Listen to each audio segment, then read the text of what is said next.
Hello everyone, ज्योतिष classroom में आपका स्वागत है। आज मैं विलियम शेक्सपियर का ये प्रैक्टिस सेट सेकेंड नंबर का स्टार्ट कर रही हूँ। मैंने पिछले सेशन में 27 क्वेश्चंस को करवा दिया था। ये यूथ पब्लिकेशन की ये बुक है। आज मैं 28 नंबर से स्टार्ट कर रही हूँ। फर्स्ट क्वेश्चन है ये, who among the following critics stated about Shakespeare that he was the man who of all modern and perhaps ancient poet had the largest and most comprehensive soul. किसने, कौन सा critic था जिसने ये comment किया था शेक्सपियर के ऊपर कि वो मैन है जिसने मॉडर्न और जो एंशिएंट पोएट है उनमें से सभी शायद ये सबसे लार्जेस्ट और कॉम्प्रिहेंसिव यानी कि व्यापक सोल है। तो ये जो कमेंट था ये ड्राइडन ने किया था। किसके लिए? शेक्सपियर के लिए। ठीक है, ये ध्यान रखिए। और ये कई बार ये क्वेश्चन को पूछा जा चुका है। ये यहाँ से ये लाइन पूछी गई है कई बार एग्जाम्स में। कॉम्प्रिहेंसिव सोल किसने बोला है? ये ड्राइडन ने शेक्सपियर को बोला है। ठीक है, ये क्वेश्चन नंबर 28 का ऑप्शन नंबर सी हो जाएगा, राइट।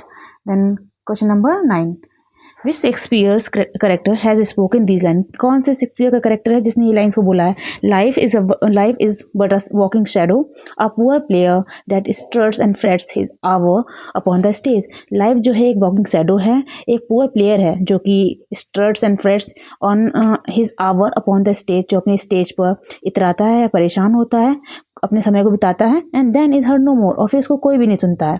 ठीक है, it is a tale told by an idiot. ये एक स्टोरी है जिसको इडियट ने बोला है, full of sound and fury, जो कि साउंड एंड फ्यूरी से भरी हुई है, सिग्निफाइंग नथिंग, और कुछ भी सिग्निफाइंग नहीं करती है। ठीक है, तो ये जो लाइन्स थी ये मैकबेथ ने बोली थी, मैकबेथ प्ले में। ठीक है, ये करेक्टर मैकबेथ है उसमें उसी ने ये लाइन्स को बोला था। ठीक है, ये एक्सप्लेनेशन दे रखी है। These line, life is a but a walking shadow, a poor player that struts and frets his hour upon the stage. ये आप ध्यान रखिएगा, मैकबेथ ने ही लाइन्स को बोला था।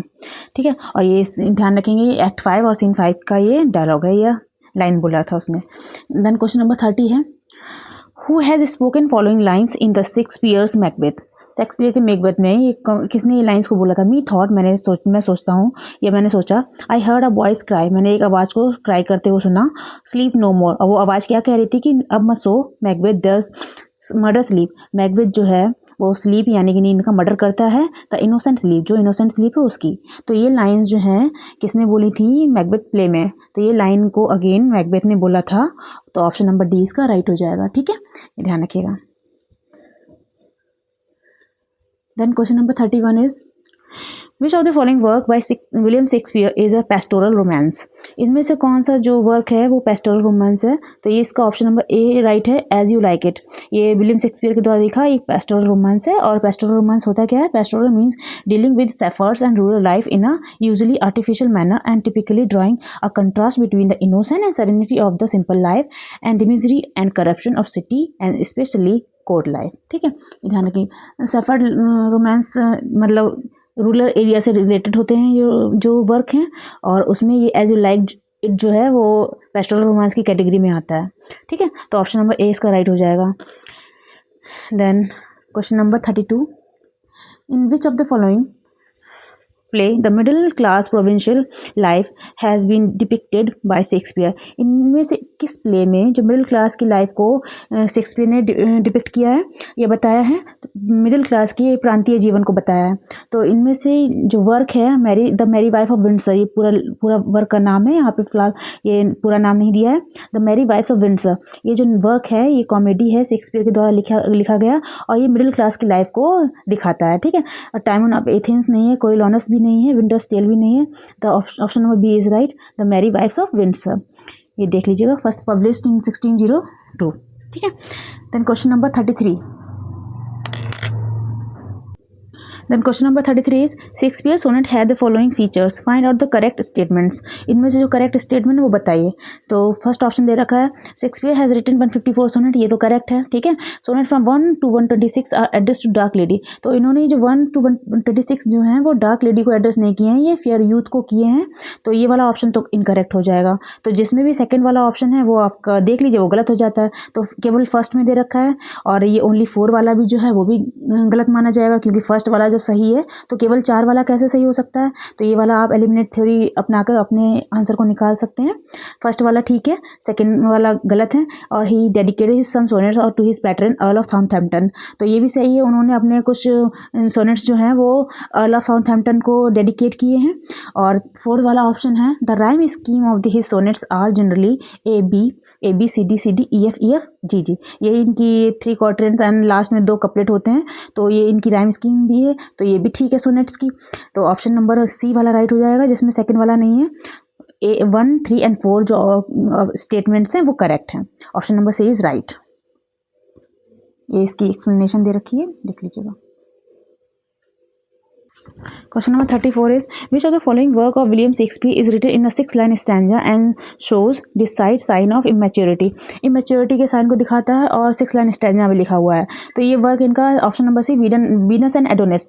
और इसको जब मैं तैयारी कर रही थी तो मुझे भी इसकी एक ट्रिक बताई गई थी, वो मैं आपको बता दे रही हूँ। 6-line stanza है और ये जो स्टार्टिंग का उनका वर्क है, इसको याद करने का जो टेक्निक बताई गई थी वो इस तरीके से थी। ये जो एडोनिस है इसमें 6 वर्ड है, 1 2 3 4 5 6, तो ये 6-line स्टैंजा है वीनस एंड एडोनिस, ठीक है। और ये जो लुक्रीज वाला है द रेप ऑफ लुक्रीज, इसमें 7 वर्ड्स हैं, 1 2 3 4 5 6 7, ये 7-line स्टैंजा है। ये अगर आगे आएगा तो बताऊंगी, ये ट्रिक है, आप इसको चाहें तो अपना सकते हैं। तो इसका ऑप्शन नंबर सी हो जाएगा वीनस एंड एडोनिस। ये इसको इसके बारे में आप एक बात और याद रखेंगे, वो इन्होंने इसको my first year of invention बोला था, the first year of my invention, ये भी इन्होंने इस वर्क के लिए ही बोला था, द वीनस एंड एडोनिस के लिए, ठीक है। तो इसका ऑप्शन नंबर सी सही हो जाएगा। फिर क्वेश्चन नंबर 35 है the knock about scene in Shakespeare, the Taming of the Shrew and the Mary wives of Windsor are the examples of. ये जो मैरी वाइफ ऑफ विंडसर और जो टेमिंग ऑफ द श्रू है ये फार्स की कैटेगरी में आते हैं, ठीक है, जिसमें हंसी मजाक या प्रहसन दिखाया जाएगा, तो इनको आप ध्यान रखेंगे। द टेमिंग ऑफ द श्रू ये भी वर्क है, और the merry wife of Windsor ये भी वर्क है शेक्सपियर का। ये दोनों ही वर्क फार्स की कैटेगरी में आते हैं, और भी वर्क आते हैं लेकिन इनको आप याद रखेंगे जब इसमें ऑप्शन दे रखा है। Then question number 36 is among these following pairs find out incorrect pair of Shakespeare's comedy and their characters। incorrect pair को देखना है कौन सा incorrect है। तो लव स्लीवर्स लॉस्ट में वायरन एंड रोजालिन है, मिडसमर नाइट ड्रीम में बेनेडिक्ट एंड विट्रिस है, एंड मर्चेंट ऑफ वेनिस में वेसिनिया और पोर्शिया है, तो ठीक है। और ये फर्स्ट वाला ऑप्शन भी ठीक है। लास्ट वाला एज यू लाइक इट में ऑरलैंडो एंड रोजालिन भी हैं, ये भी ध्यान सही है। लेकिन ये जो मिडसमर नाइट्स ड्रीम में बेनेडिक्ट एंड विट्रिस नहीं है, ये मच अडो अबाउट नथिंग में है। इनका एक वर्क है शेक्सपियर का मच अडो अबाउट नथिंग, देखिए इसका एक्सप्लेनेशन दे रखा है। तो इस प्ले में हमारी एक हीरोइन है बेनेडिक्ट, और ये हीरो है बेनेडिक्ट एंड बिट्रिस, ये दोनों ही कैरेक्टर मच अडो अबाउट नथिंग में मिलते हैं, मिडनाइट समर ड्रीम में नहीं मिलते हैं, मिडनाइट ड्रीम में नहीं मिलते हैं, ठीक है। तो ऑप्शन नंबर आप इसका 36 का याद रखेंगे, बी वाला इनकरेक्ट है, ये पेयर मैच नहीं करता है। देन क्वेश्चन नंबर 37 है which of the following drama does not belong to the last phase of Shakespeare literary career. जो शेक्सपियर का लिटरेरी करियर था उसके लास्ट फेज से कौन सा इनमें से ड्रामा जो है वो बिलोंग नहीं करता है। मतलब जब शेक्सपियर का लास्ट, जब उन्होंने एंडिंग कर दी थी वर्क लिखने की, उन वर्क्स में इनमें से कौन सा ड्रामा या कौन सा प्ले नहीं आता है। तो टेम्पस लास्ट वर्क है, सिम्बलिन भी है, विंटर्स टेल भी है, ठीक है। एज यू लाइक इट जो है वो इनका लेट वर्क नहीं है, ये स्टार्टिंग, ये मिडिल वर्क कहा जा सकता है, तो ये आप ध्यान रखेंगे, ये इनका लेट वर्क नहीं है। As you like it does not belong to the last phase of Shakespeare literary career, it belongs to the third phase of Shakespeare's literary career, ये थर्ड फेज में बिलोंग करता है, ठीक है। और ये एक पेस्टोरल कॉमेडी है, ध्यान रखिएगा, इससे पहले ये क्वेश्चन आ चुका है, पेस्टोरल कॉमेडी है, ध्यान रखिएगा, pastoral comedy. Then question number 38 है, इसको ध्यान रखिएगा, the first folio, the first collected edition of Shakespeare play was edited by. इनका जो फर्स्ट फोलियो आया था उसको किसने एडिट किया था, तो हेमिंग्स एंड कॉन्डल ने एडिट किया था इसको, ये बहुत फेमस नेम है इनके, इनको ध्यान रखिएगा, हेमिंग्स एंड कॉन्डल। इसकी एक्सप्लेनेशन है, देख लीजिएगा।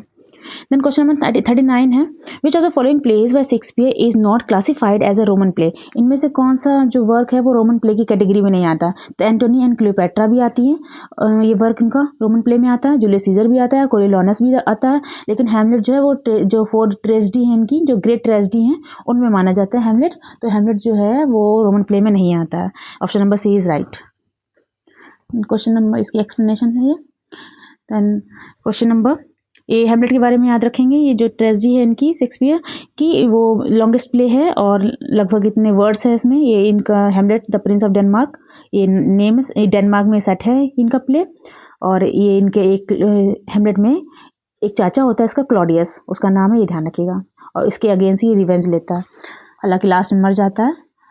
Question number 40, Shakespeare's play love labours lost, ठीक है, is a good example of, ये गुड एग्जाम्पल है लव स्लेवर्स लॉस्ट, यानी कि प्यार का जितना भी मेहनत थी वो लॉस्ट हो गई। ये इसका टाइटल हिंदी में है और ये जो है कॉमेडी ऑफ मैनर्स में आता है, कॉमेडी ऑफ मैनर्स, ठीक है। ये आपका एक्सप्लेनेशन दे रखा है। देन क्वेश्चन नंबर 41 है, in the first folio edition of Shakespeare का जो फर्स्ट फोलियो एडिशन हुआ था ड्रामा में, विच प्ले वॉज ओमिटेड, कौन सा प्ले ओमिट किया गया था। इन्होंने टोटल 37 प्लेस लिखे थे, लेकिन उसमें जो फर्स्ट फोलियो आया था उसमें एक प्ले को इंक्लूड नहीं किया गया था, वो था पेरिकल्स। ये ध्यान रखिएगा, option number be easy question है लेकिन इसको याद रखेंगे, पेरिकल्स प्ले को इंक्लूड नहीं किया गया था फर्स्ट फोलियो में। Option number B is right. Question number 42 है, which work has been called by Shakespeare as the first year of my invention, बहुत इंपॉर्टेंट क्वेश्चन है। और ये जो वर्क है इन्होंने शेक्सपियर ने ये बोला था मेरी जो इन्वेंशन है उसका पहला उत्तराधिकारी, ठीक है, first year of my invention. अब ये जो वर्क है इनका वीनस एंड एडोनिस के बारे में ये बोला था। ये लास्ट टाइम जो टीजीटी का एग्जाम हुआ था उसमें भी आया था, 2016 वाले में भी आया था, और पीजीटी 2002 में भी क्वेश्चन आया था। तो ये वीनस एंड एडोनिस के बारे में उन्होंने बोला था। और इसके बारे में आप एक चीज़ और याद रखेंगे, ये 6 लाइन स्टैंजा में लिखा गया है, ठीक है, रिटन इन 6 लाइन स्टैंजा। और मैंने बताया था 1 2 3 4 5 6 वर्ड है एडोनिस में, तो इससे आप ट्रिक बना सकते हैं, याद रख सकते हैं, ठीक है। ये आपका क्वेश्चन नंबर 42 का एक्सप्लेनेशन दे रखा है। क्वेश्चन नंबर 43 इजी क्वेश्चन है, the character Ophelia and Gertrude appears in Shakespeare's play, जो करेक्टर है ओफिलिया एंड गर्ट्रूड ये शेक्सपियर के किस प्ले में दिखाई पड़ती हैं। तो ये दोनों ही हेमलेट में दिखाई पड़ती है। गर्ट्रूड जो है वो हेमलेट की मदर है, ओफिलिया जो है उसकी लवर है, ठीक है, ये ध्यान रखें, इजी क्वेश्चन है, ध्यान रखिएगा। देन क्वेश्चन नंबर इसकी एक्सप्लेनेशन दे रखी है, देख लीजिए। ये 4 ट्रेजेडीज़ हैं, इनको याद करने का एक ट्रिक बहुत सारे यूट्यूब चैनल में बताई जाती है, HOKM करके। और H फॉर हेमलेट है, O फॉर ओथेलो है, K फॉर किंग लियर है, एंड M फॉर मैकबेथ है। और इनका ये ईयर भी दे रखा है, आप इनको याद कर सकते हैं। और इन 4 ट्रेजेडी से क्वेश्चन बहुत सारे बनते हैं, ठीक है। देन क्वेश्चन नंबर 44 है, which of the following plays of Shakespeare does not belong to the last phase of his career, उसके करियर के लास्ट फेज में इनमें से कौन सा प्ले जो है वो बिलोंग नहीं करता है। तो टेम्पेस्ट करता है, सिम्बलिन भी करता है, विंटर्स टेल भी करता है, मच अडो अबाउट नथिंग ये नहीं करता है, जिसमें अभी बताया था मैंने, वेनेडिक और बीट्रिस नाम की करेक्टर्स हैं। ये जो वर्क है ये इनका लास्ट फेज से नहीं बिलोंग करता है, ये लास्ट फेज से आप ये ध्यान रखेंगे, ठीक है। Winter's tale and Cymbeline, the tempest, ठीक है, ये एक्सप्लेनेशन दे रखी है। Then question number 45, which of the following author has written the lines, इनमें से किस ऑथर ने ये लाइन्स को लिखा है, ठीक है। क्या लिखा है, फॉर फियर ऑफ विच, जिसके डर से, हियर यहाँ, दिस ये है, दाउ एज अनब्रेड ये अविकसित युग, और बिफोर यू वर बॉर्न तुमसे तुमसे पैदा होने से पहले ही, वॉज ब्यूटी समर डेड, ग्रीष्म की जो समर की जो ब्यूटी थी वो डेड हो गई थी। तो ये जो वर्ड है, ये जो लाइन है, ये विलियम शेक्सपियर के द्वारा लिखा है। और ये किस में आया है, इनके सोनेट नंबर 104 में ये लाइन्स को बताया गया था, ठीक है। इसकी एक्सप्लेनेशन है, इसको देख लीजिएगा। देन क्वेश्चन नंबर 46 है, Lysander is a character in, Lysander नाम का करेक्टर किस प्ले में आता है। तो ये प्ले जो है मिड समर नाइट्स ड्रीम में ये करेक्टर आता है। और इसमें ये जो वर्क है इनका, Lysander is a fictional character in William Shakespeare play a midsummer night's dream, ठीक है। और इसमें हर्मिया एंड बहुत सारे करेक्टर्स होते हैं। देन इसकी एक्सप्लेनेशन दे रखी है, देख लीजिएगा। ये 1595 टू 1596 में ये लिखा गया था, ठीक है। और ये पब्लिश हुआ था 1600 in a quarto edition from author's manuscript. Question number 47 is, in the classification of Shakespeare play in which category does the Two Gentlemen of Verona come, कौन सी कैटेगरी में टू जेंटलमैन ऑफ वेरोना ये work है और ये comedy है इनकी, शेक्सपियर के द्वारा लिखा गया। और ये किस में आता है, तो ये आता है अर्ली कॉमेडीज़ में आता है, यानी कि स्टार्टिंग का वर्क है और ये कॉमेडी की कैटेगरी में आता है। नाम याद रखेंगे, the Two Gentlemen of Verona, ठीक है। अब क्वेश्चन नंबर 48 पर आते हैं। क्वेश्चन नंबर 48 है, the character Beatrice and Benedict appears in Shakespeare play, ये बहुत बार ये क्वेश्चन पूछा गया है एग्जाम में। बीट्रिस और बेनेडिक्ट नाम का करेक्टर शेक्सपियर के किस प्ले में आता है। तो मैंने अभी बताया था, इससे पहले भी क्वेश्चन आ चुका है। ये ऑप्शन नंबर सी इसका राइट है, मच अडो अबाउट नथिंग में ये करेक्टर आते हैं। बीट्रिस हीरोइन है और बेनेडिक्ट ये इसका लवर है, तो ये इसमें ही आते हैं, ठीक है।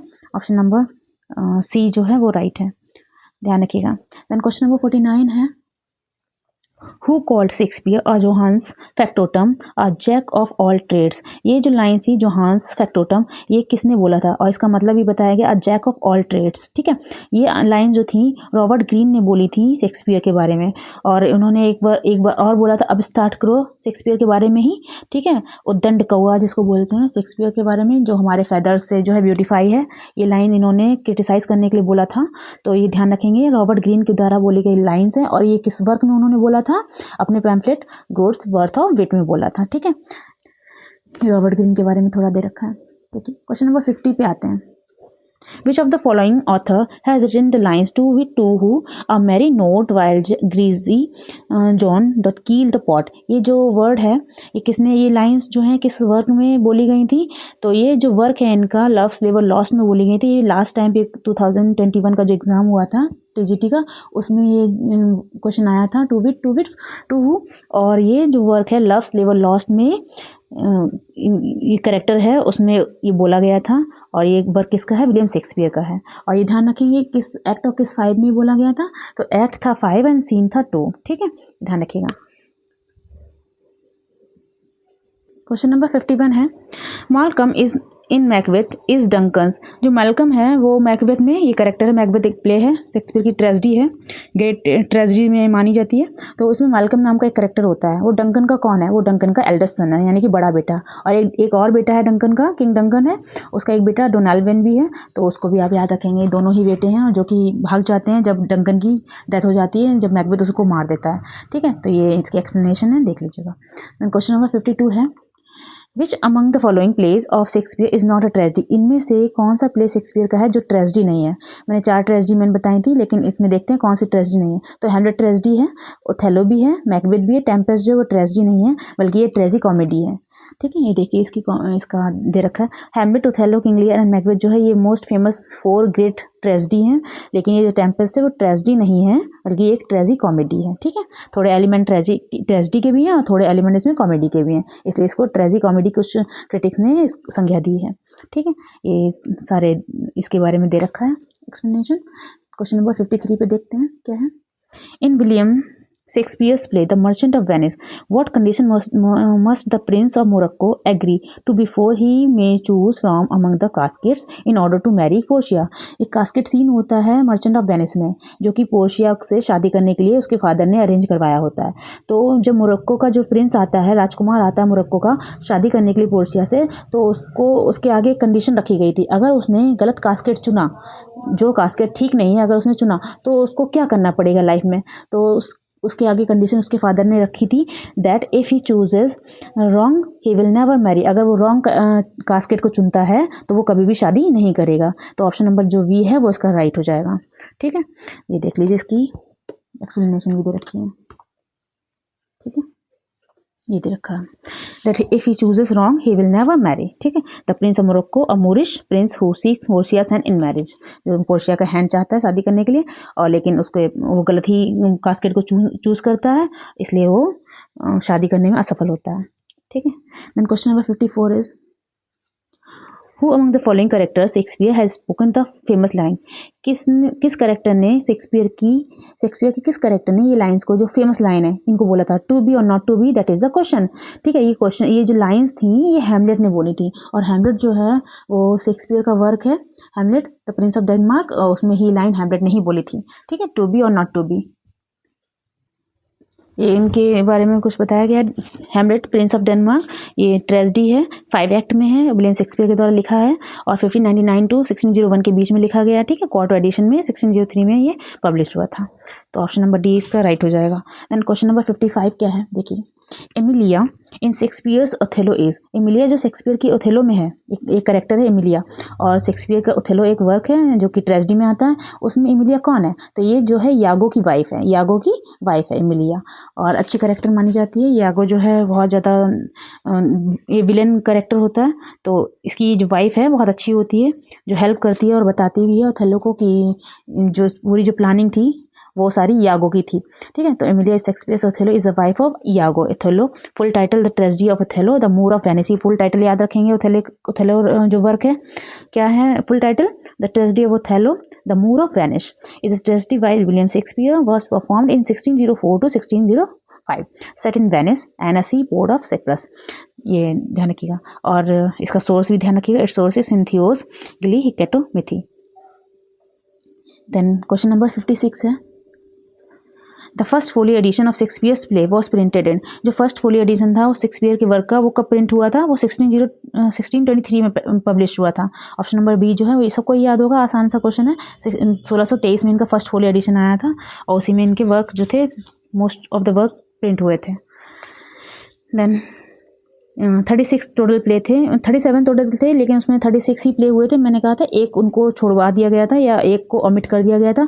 उस वर्क का नाम आप कमेंट सेक्शन में बताएंगे किसको छोड़ दिया गया था, ठीक है। देन क्वेश्चन नंबर 57 है, विच प्ले ऑफ शेक्सपियर, इनमें से कौन सा प्ले जो है शेक्सपियर का डिस्क्राइब जेलेसी, उस प्ले में जेलेसी को यानी कि ईर्ष्या को डिस्क्राइब किया गया है। कैसे डिस्क्राइब किया गया है, द ग्रीन आइड मॉन्स्टर, एक हरी आंखों वाला राक्षस के रूप में जेलेसी को बताया गया है एक हरी आंखों वाले मॉन्स्टर के रूप में। तो ये वर्क आपका जो है वो ओथेलो है, जिसमें यागो को बोला गया है कि वो ग्रीन आइड, यागो ने एक सेंटेंस ये लाइन बोली है कि जेलेसी जो है वो ग्रीन आइड मॉन्स्टर है, ठीक है।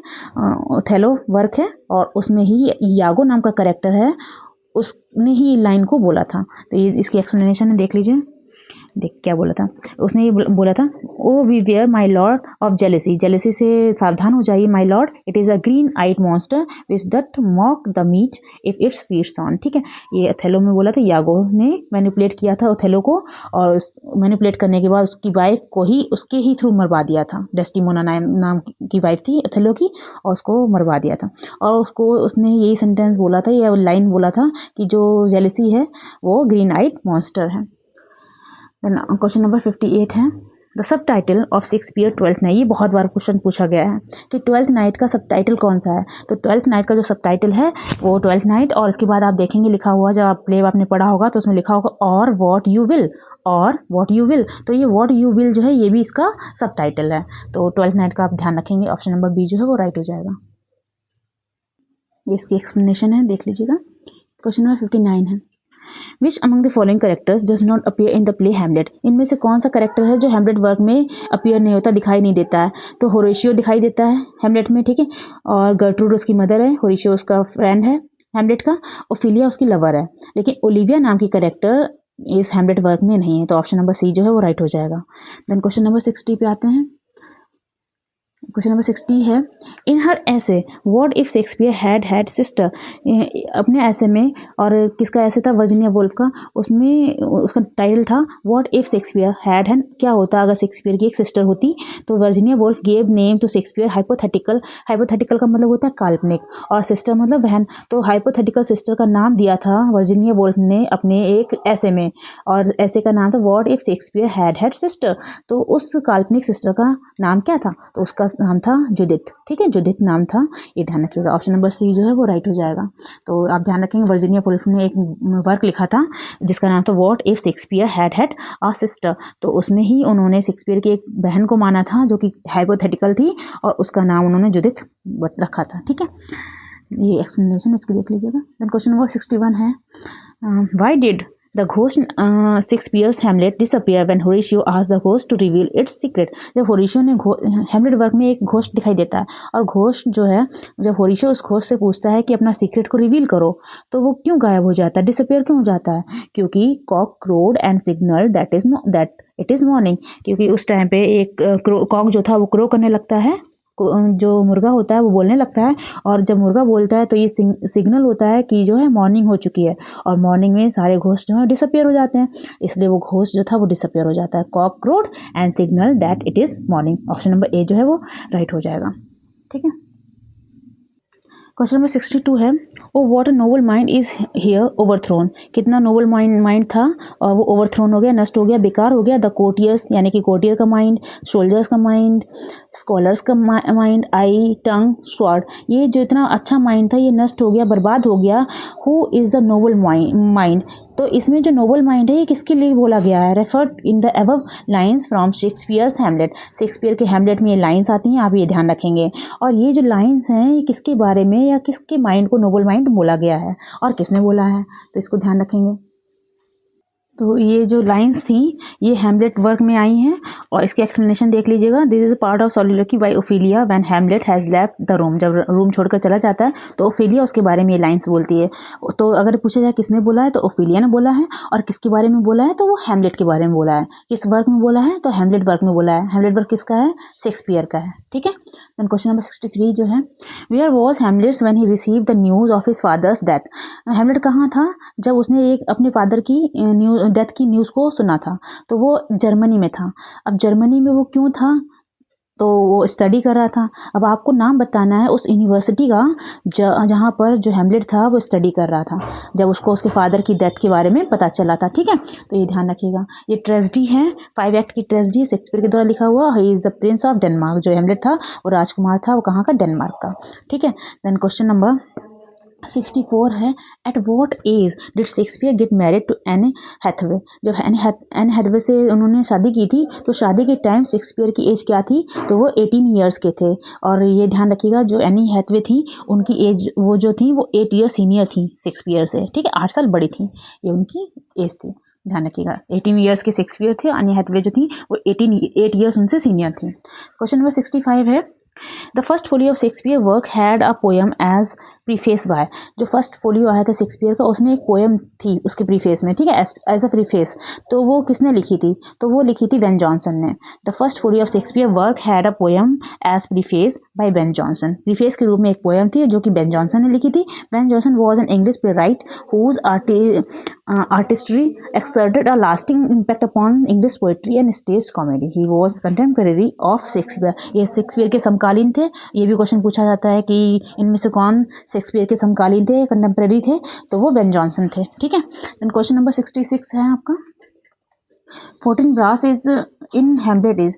जो 14 ब्रास था हैमलेट इनके वर्क में, वो 14 ब्रास जो था वो कौन था? तो जो 14 ब्रास था वो प्रिंस ऑफ नॉर्वे था, ध्यान रखिएगा। 14 ब्रास, देखिए 14 ब्रास, जो 14 ब्रास था हैमलेट वर्क में is the Prince of Norway whose father was killed by Hamlet's father. और ये ध्यान रखिएगा इसके पापा को, इसके फादर को, 14 ब्रास के फादर को हैमलेट के फादर ने मारा था, ठीक है। 14 ब्रास wishes to attack Denmark to avenge his father's honour. वो अपने फादर की डेथ का बदला लेना चाहता है और वो अटैक करता है डेनमार्क पे, making him another foil for Prince Hamlet, ठीक है। और ये प्रिंस हैमलेट का जैसा ही है, जैसे कि प्रिंस हैमलेट जो है अपने फादर की डेथ का बदला लेना चाहता है, वैसे ये भी अपने फादर की डेथ का बदला लेना चाहता है। तो फॉइल करेक्टर हो गया। देन क्वेश्चन नंबर 67 हो गया, देयर इज़ नथिंग इधर गुड और bad but what makes it so. कुछ भी गलत, अच्छा या बुरा नहीं होता, लेकिन हमारी सोच ही ऐसा बनाती है। तो यहाँ पर जो वर्ड आएगा वो ई ऑप्शन होगा, थिंकिंग। कुछ भी अच्छा या बुरा नहीं होता, लेकिन हमारी थिंकिंग ही उसको ऐसा अच्छा या बुरा बनाती है। तो ये जो लाइन्स थी हैमलेट के द्वारा, हैमलेट वर्क से ली गई हैं, और ये हैमलेट ने ही बोली थी एक्ट 2 सीन 2 में, ठीक है। दिस लाइन इज स्पोकन, ये बोली गई हैं by Prince Hamlet in the play Hamlet in act 2 scene 2 में, ध्यान रखिएगा। Who is Trinculo in the play by Tempest, in the Tempest work में ट्रिनक्लो जो है वो कौन है? तो वो किंग का जेस्टर होता है। हमने बताया था जेस्टर जो है वो थोड़ा सा मजाकिया टाइप का व्यक्ति होता है जो उपहास वगैरह करता है और जो मस्खरी करता है, तो वो किंग का जेस्टर था। The tempest is a dramatic romance by William Shakespeare, ठीक है। Trinculo is king's jester, king का जेस्टर होता है, ध्यान रखिएगा। देन क्वेश्चन नंबर 6 है, हु सेज, कौन कहता है, गुड वूम्स है बोर्न बैड सन, कि अच्छी कोख से या अच्छे पेट से भी बुरे सन यानी कि बुरे बेटे पैदा हो सकते हैं। किसने बोला था?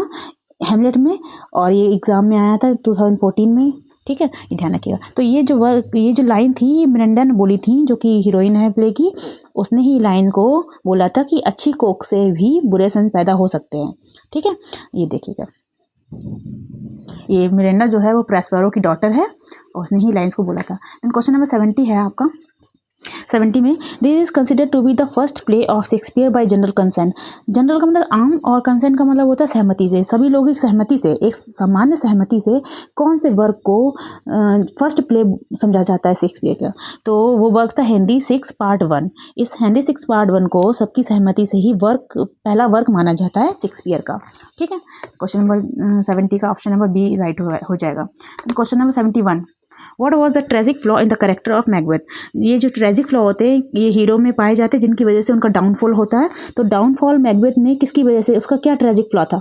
तो उसका ट्रेजिक फ्लॉ था ओवर एम्बिशन, बहुत ज़्यादा महत्वाकांक्षी था और उस महत्वाकांक्षा की वजह से ही वो क्या करता है, डंकन का मर्डर कर देता है और उसके बाद उसके वो एक के बाद कई मर्डर भी करता है और लास्ट में उसको भी मौत का सामना करना पड़ता है, उसकी वाइफ की भी डेथ हो जाती है। तो ओवर एम्बिशन जो है उसके ट्रेजिक फ्लॉ का कारण बनता है। ऑप्शन नंबर डी सही हो जाएगा।